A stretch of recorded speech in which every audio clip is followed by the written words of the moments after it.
नमस्कार दोस्तों। आज के इस पार्ट में हम बात करेंगे वसा के बारे में। आज हम बात करेंगे वसा के बारे में। हमने अपने पिछले पार्ट में बात किया था कार्बोहाइड्रेट और प्रोटीन के बारे में हमने बात की थी। आज हम वसा की बात कर रहे हैं। ठीक है, तो हम आगे बढ़ते हैं। तो सबसे पहले हम जानते हैं कि वसा होता क्या है। तो वसा होता क्या है, तो यह एक बहुलक है। यह भी प्रोटीन की तरह यह भी एक बहुलक है। और किसका बहुलक है? फैटी एसिड का यह भी बहुलक है, जो बॉडी में संग्रहित रहता है, जो बॉडी में संग्रहित फूड है, भोजन है, बॉडी में संग्रहित भोजन है।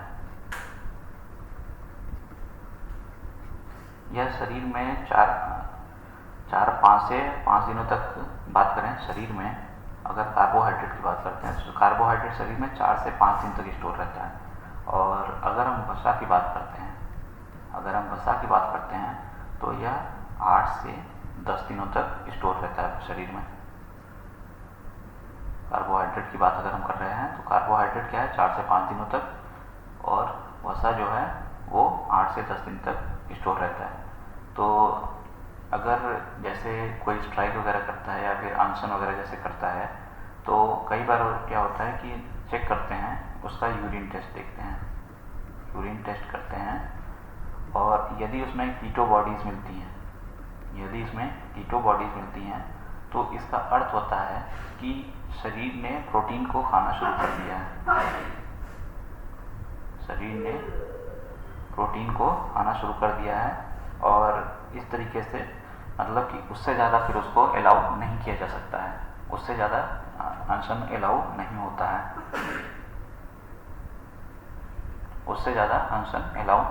है, ठीक है। तो वसा क्या है? फैटी एसिड का बहुलक है, और जो बॉडी में संग्रहित फूड है। इसी तरह से हम बात करते हैं जब विटामिन की,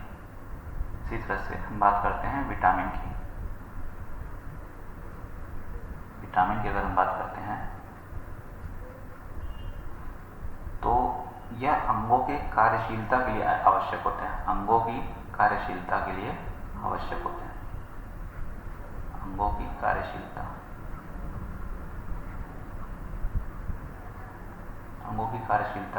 आवश्यक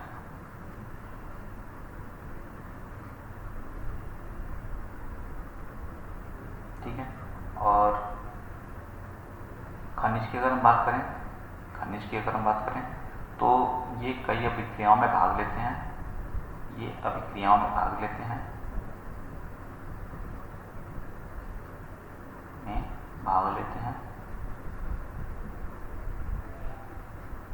और शरीर की रासायनिक अभिक्रियाओं के लिए आवश्यक होते हैं, ठीक है। शरीर की रासायनिक अभिक्रियाओं के लिए ये आवश्यक होते हैं।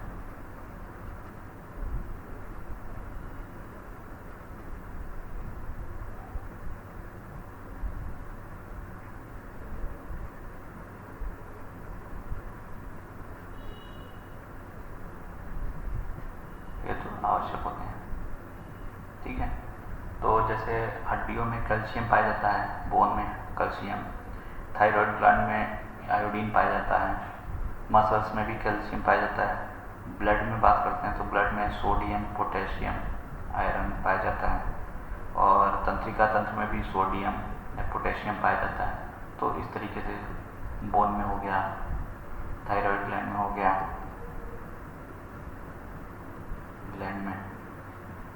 और ये हो गया हमारा ब्लड में, मसल्स में कैल्शियम ही हो गया, और ये नर्वस सिस्टम जो होते हैं उनमें पाया जाता है। तो इस तरह से शरीर में कई प्रकार के खनिज भी पाए जाते हैं, ठीक है।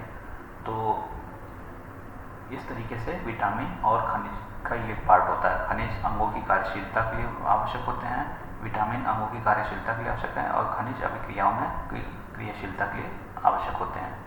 तो हम थोड़ा सा विटामिन को और थोड़ा सा डिटेल में देखते हैं। देखेंगे। तो अगर हम विटामिन की बात करें तो विलेयता के आधार पर विटामिन को 2 भागों में विभाजित किया गया है।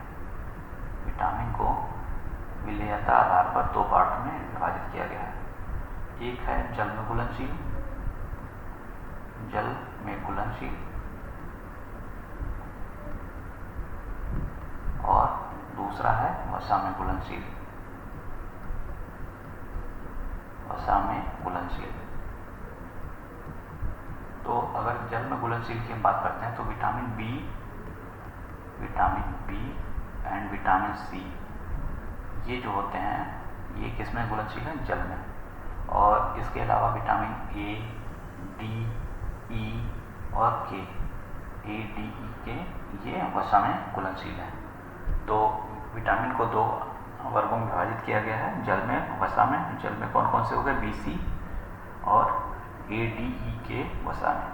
अब हम थोड़ा और डिटेल में इसको देखते हैं। जैसे पर्टिकुलर विटामिन ए को हम देखते हैं। विटामिन ए को अगर हम देखें,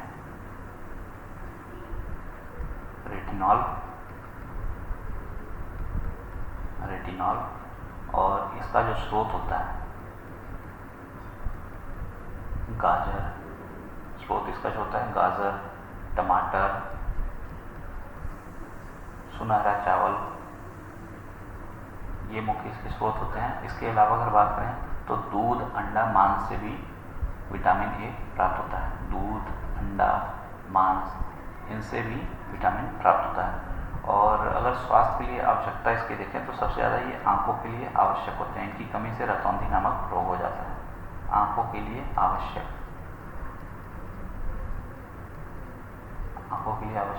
कमी से रतौंधी रोग। ठीक है। इसी तरह से अगर हम विटामिन डी की बात करते हैं,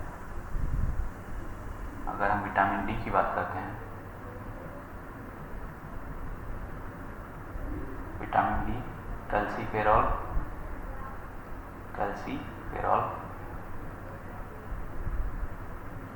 ठीक है। और इसका जो मुख्य स्रोत होता है, वह मुख्यतः नॉनवेज ही होता है। इसके अलावा दूध, और अगर हम जैसे सूर्य के किरणों के सामने बैठे हैं तो सूर्य से भी विटामिन डी मिलता है। ठीक है। और हमारे शरीर में यह अल्ट्रावायलेट रेस से बनता है, शरीर में ये यूवी रेस से बनता है। और सुबह के समय जो होता है, अगर हम बैठे हैं धूप के सामने तो जो अल्ट्रावायलेट रेस मिलती हैं वो हमको विटामिन डी देती हैं। तो सूर्य के प्रकाश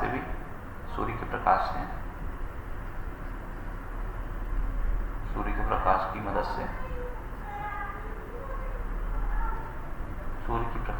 से त्वचा में बनता है और यह कैल्शियम के अवशोषण में मदद करता है। ठीक है। और अगर शरीर में विटामिन डी की कमी हो जाए तो जो मुख्य रोग होते हैं उनमें बच्चों में अगर बात करते हैं तो बच्चों में रिकेट्स नामक रोग होता है। और अगर वयस्कों में बात करते हैं तो ऑस्टियोमेलेसिया नामक रोग होता है।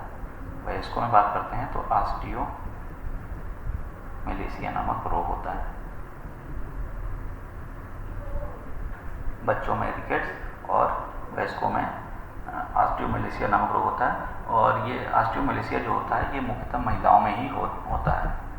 इसी तरह से अगर हम विटामिन ई की बात करें, जब बात करते हैं विटामिन ई, टेकोफेरॉल,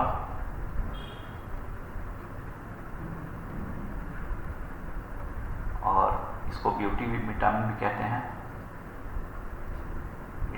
इसको ब्यूटी विटामिन भी कहते हैं, एंटी एजिंग विटामिन भी कहते हैं।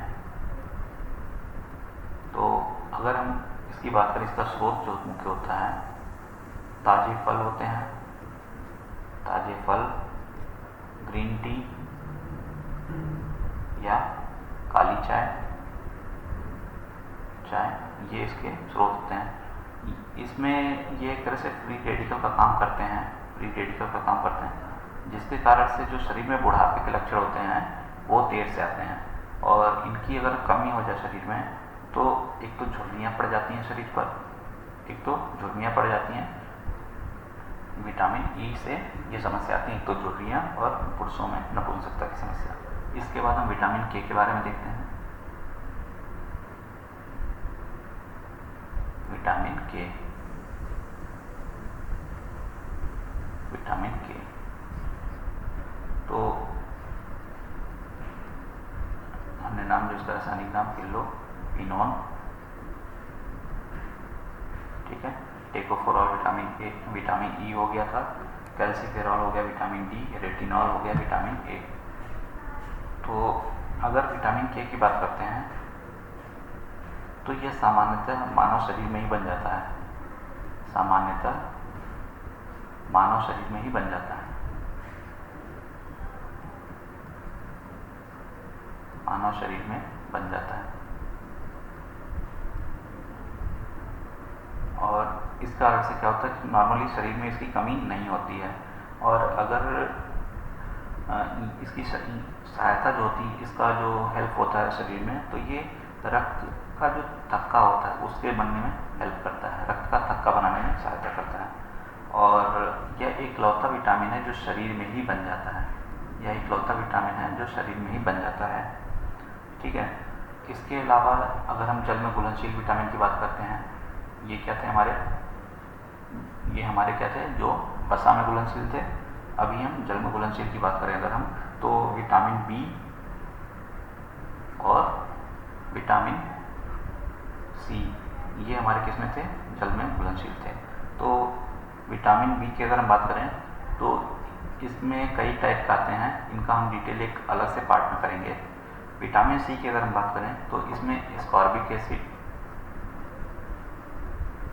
स्कॉर्बिक एसिड नाम, और यह इकलौता विटामिन है जो दूध में नहीं मिलता है। नॉर्मली दूध में सारे विटामिन मिल जाते हैं, लेकिन दूध में यह विटामिन सी नहीं मिलता है।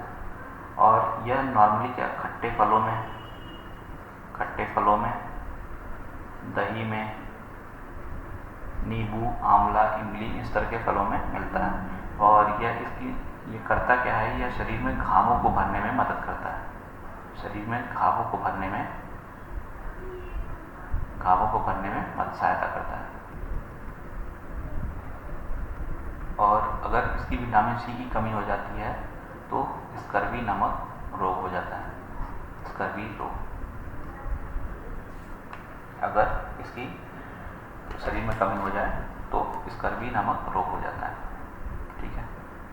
तो एक और अक्सर हम वर्ड सुनते हैं संतुलित आहार, कहा जाता है कि संतुलित आहार लें।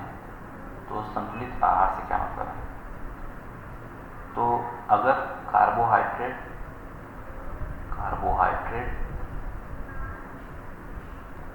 प्रोटीन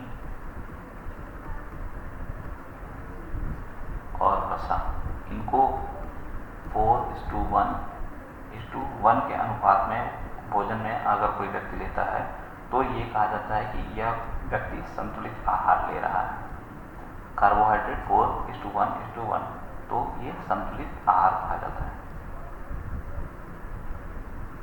ठीक है।